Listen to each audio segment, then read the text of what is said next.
اعوذ باللہ من الشیطان الرجیم بسم اللہ الرحمن الرحیم۔ محترم سامعین کرام، عجائب القرآن کے چوتھے ایپیسوڈ میں آپ کا خوش آمدید۔ آج ہم جانیں گے کہ وہ کون سے 12,000 یہودی تھے جو بندر بن گئے تھے۔ روایت میں آتا ہے کہ حضرت داؤد علیہ السلام کی قوم کے 70,000 آدمی عقبہ کے پاس سمندر کے کنارے ایلا نامی گاؤں میں رہتے تھے، اور یہ لوگ بڑی فراخی اور خوشحالی کی زندگی بسر کرتے تھے۔ اللہ تعالیٰ نے ان لوگوں کا اس طرح امتحان لیا کہ ہفتے کے دن مچھلی کا شکار ان کے لوگوں پر حرام فرما دیا اور ہفتے کے باقی دنوں میں شکار حلال فرما دیا، مگر اس طرح ان لوگوں کو آزمائش میں مبتلا فرما دیا کہ ہفتے کے دن بے شمار مچھلیاں آتی تھیں اور دوسرے دنوں میں مچھلیاں نہیں آتی تھیں۔ تو شیطان نے ان لوگوں کو یہ ہیلا بتا دیا کہ سمندر سے کچھ نالیاں نکال کر خشکی میں چند حوض بنا لو، اور جب ہفتے کے دن ان نالیوں کے ذریعے مچھلیاں حوض میں آ جائیں تو نالیوں کا منہ بند کر دو اور اس دن شکار نہ کرو، بلکہ دوسرے دن آسانی کے ساتھ ان مچھلیوں کو پکڑ لو۔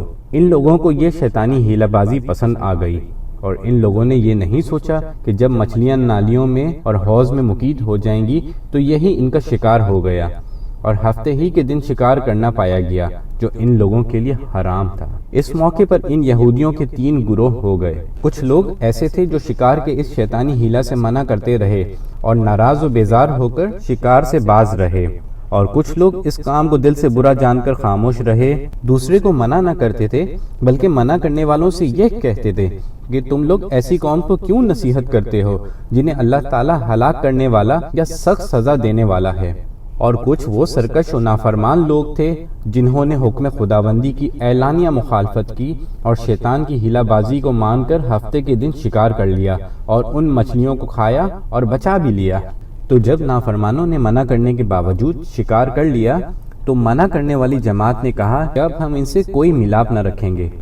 چنانچہ ان لوگوں نے گاؤں کو تقسیم کر کے درمیان میں ایک دیوار بنا لی اور آمد و رفت کا ایک دروازہ الگ کر دیا۔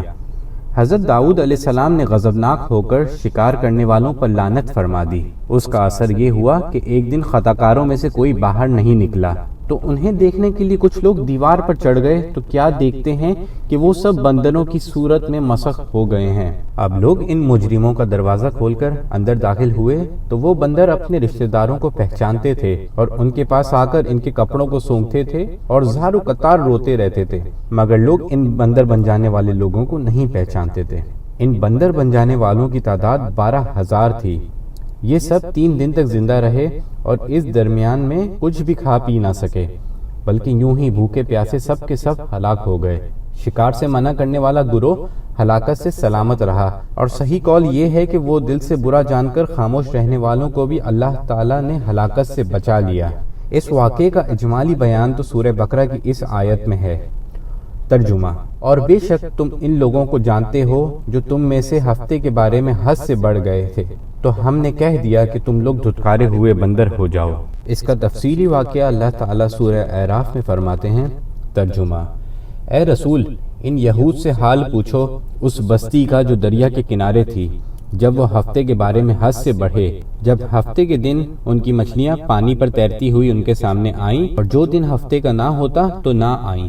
اسی طرح ہم ان کو آزمائش میں ڈالتے تھے ان کی نافرمانی کے سبب سے، اور جب ان میں سے ایک گروہ نے کہا کہ کیوں نصیحت کرتے ہو ان لوگوں کو جنہیں اللہ تعالیٰ ہلاک کرنے والا یا انہیں سخت عذاب دینے والا ہے، تو وہ لوگ بولے کہ تمہارے رب کے حضور عذر کرنے کے لیے اور اس لیے بھی شاید یہ ڈر جائیں۔ پھر جب بھلا بیٹھے جو نصیحت انہیں کی ہوئی تھی تو ہم نے ان لوگوں کو بچا لیا جو برائی سے منع کرتے تھے، اور ظالموں کو بڑے عذاب میں گرفتار کر لیا۔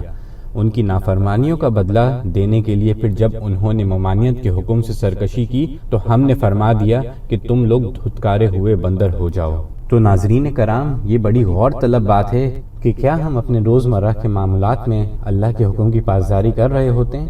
یہاں درس ہدایت یہ ملتا ہے کہ شیطانی ہیلا بازیوں میں پڑھ کر اللہ تعالیٰ کے حکم کی نافرمانیوں کا انجام کتنا برا اور کس قدر خطرناک ہوتا ہے، اور خدا کے نبی جن بد نصیبوں پر لعنت فرما دیں وہ کیسے ہولناک عذاب الہی میں گرفتار ہو کر دنیا سے نیست و نابود ہو جاتا ہے۔